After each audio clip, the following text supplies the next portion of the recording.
নমস্কার বন্ধুরা, আজকে আমি তোমাদের সাথে একটা গল্প করব। শোনো গল্পটা। এটা আমার নিজেদের সাথে হয়েছে, আমার সাথে। আমি এখন ছেলের থাকা দিল্লিতে থাকে, গুড়গাঁও থাকে, দিল্লি গুড়গাঁও থাকে, জন্য আমাকে প্রায় সময় আসতে হয়। এই নিয়ে বোধ 5 নম্বরবার আমি আসলাম। প্রথম এসেছিলাম 2007-এ। আমরা আর একটা ফ্যামিলি বেড়াতে এসেছিলাম দিল্লিতে। তা প্রথম দিন এসে আমরা ট্রেন থেকে নেমে হোটেলে গেলাম। হোটেলে গিয়ে আমরা তারপরে বিকেলবেলা কোথাও বেড়াতে যাব। আমরা গেলাম, সবাই বললো চলো অক্ষরধাম টেম্পেলে যাই। তা বিকেলবেলা আমরা গেছি অক্ষরধাম টেম্পেলে। এখানে খুব সুন্দর ঘুরলাম টুরলাম। ঘুরে ফেরার সময় আমরা বাসে উঠেছি, আমাদের অনেক বাস পেয়ে গেছি। বাসে উঠে আমরা রওনা দিয়েছি, মানে গন্তব্যস্থলে আমাদের হোটেলে এসে ঢুকবো।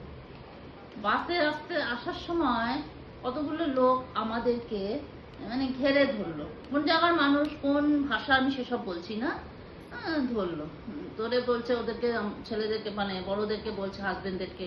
আমার হাজবেন্ড আরেকজন ছিলেন, ওনাদেরকে বলছে কোথা থেকে এসছেন, কি বৃত্তান্ত, এসব জিজ্ঞেস অনেক কৌতূহল নিয়ে জিজ্ঞেস করছে। আর আমরা লেডিস 2জন আর 2 বাচ্চা অন্য জায়গায় সিটে বসে অনেকবার জিজ্ঞেস করছে, একটু ঘিরে ধরেছে টাইপের ব্যাপারটা। আমরা তো বুঝিনি, আমরা ফার্স্ট দিন ওই দিন গেছি, কি করে বুঝবো আমরা কে কিরকম। যাই হোক, তারপরে ওরা কথা টথা বলেছে। তারপরে আমাদের হোটেলের জায়গা এসছে, আমাদের যেখানে নামার আমরা সেখানে নেমে গেছি। নেমে গিয়ে যে যার হোটেলের রুমে ঢুকেছি। রুমে ঢুকে আমার হাজবেন্ড তখন ওই বেল্টের মধ্যে একটা ক্যামেরা বা ফোন রাখা ছিল না, একটা সময় ফোনের খাপ থাকতো বেল্টের মধ্যে লাগানো থাকতো, ওরকম ছিল, তখন পাওয়া যেত, ওগুলো ছিল আমার হাজবেন্ডের কাছে। ও ফোনটা বের করতে গেছে, দেখে বেল্টের মধ্যে হাত দিয়েছে, দেখে ফোন নেই। আরেকটু জায়গায় দেখেছে, দেখে ক্যামেরা নেই। কি ব্যাপারটা হলো, বোঝা গেল এগুলো গেছে, খোয়া গেছে।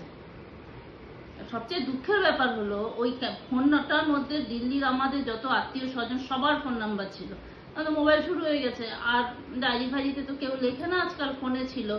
হ্যাঁ, এবং এমন একজনের সাথে, একজন আমার দাদা ছিল এখানে, সেই দাদার বৌদির সাথে দেখা করতে পারলাম না, যেহেতু আমাদের কাছে ওদের ফোন নাম্বার নেই, আমরা কোনো যোগাযোগ করতে পারিনি।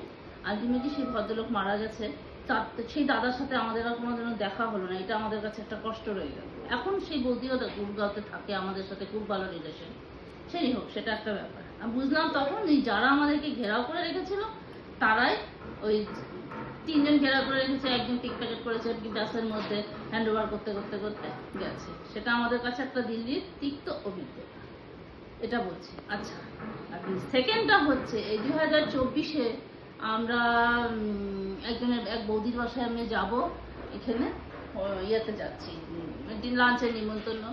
তা দুপুরবেলা আমরা টোটো করে ইয়েতে গেছি, উবের অটো করে গেছি বৌদির বাসায়। ওঠার পরে আমি হঠাৎ ব্যাগে হাত দিয়ে বলছি আমার ফোনটা না, আমার প্যান্টের মধ্যে জিন্সের পকেটে ছিল ফোনটা।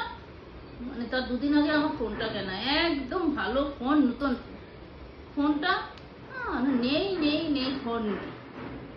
রিং করে যাচ্ছি, রিং করছে। কিছুক্ষণ পরে সেই আমার হাজবেন্ড আমার ফোনে রিং করে যাচ্ছে, রিং করে যাচ্ছে। এরকম মিনিট 10 পরে একজন ফোন ওঠালো।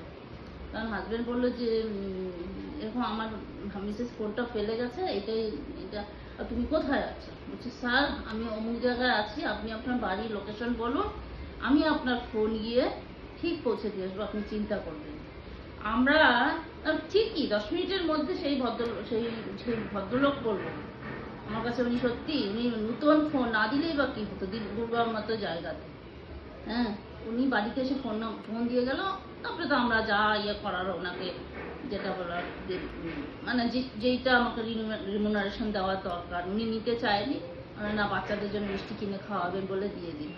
আমি সেদিন শকড হয়ে গেছি যে এরকম মানুষও দিল্লিতে, গুড়গাঁও দিল্লিতে আছে, আবার খারাপ মানুষও আছে। সেই ফোন আমাকে দিয়ে গেল, সেই ফোন আমি এখনো ব্যবহার করছি। এত বড় জায়গাতে এখানে ওর তো না দিলেও পারতো আমাকে, তাই না? সেটাই আলটিমেটলি আমি বলতে চাইছি যে দুনিয়াতে যেমন খারাপ মানুষ অজস্র আছে, ভালো মানুষও প্রচুর আছে, তাই না? এটা আমি তোমাদের সাথে ভাবলাম আজকে একটু শেয়ার করি।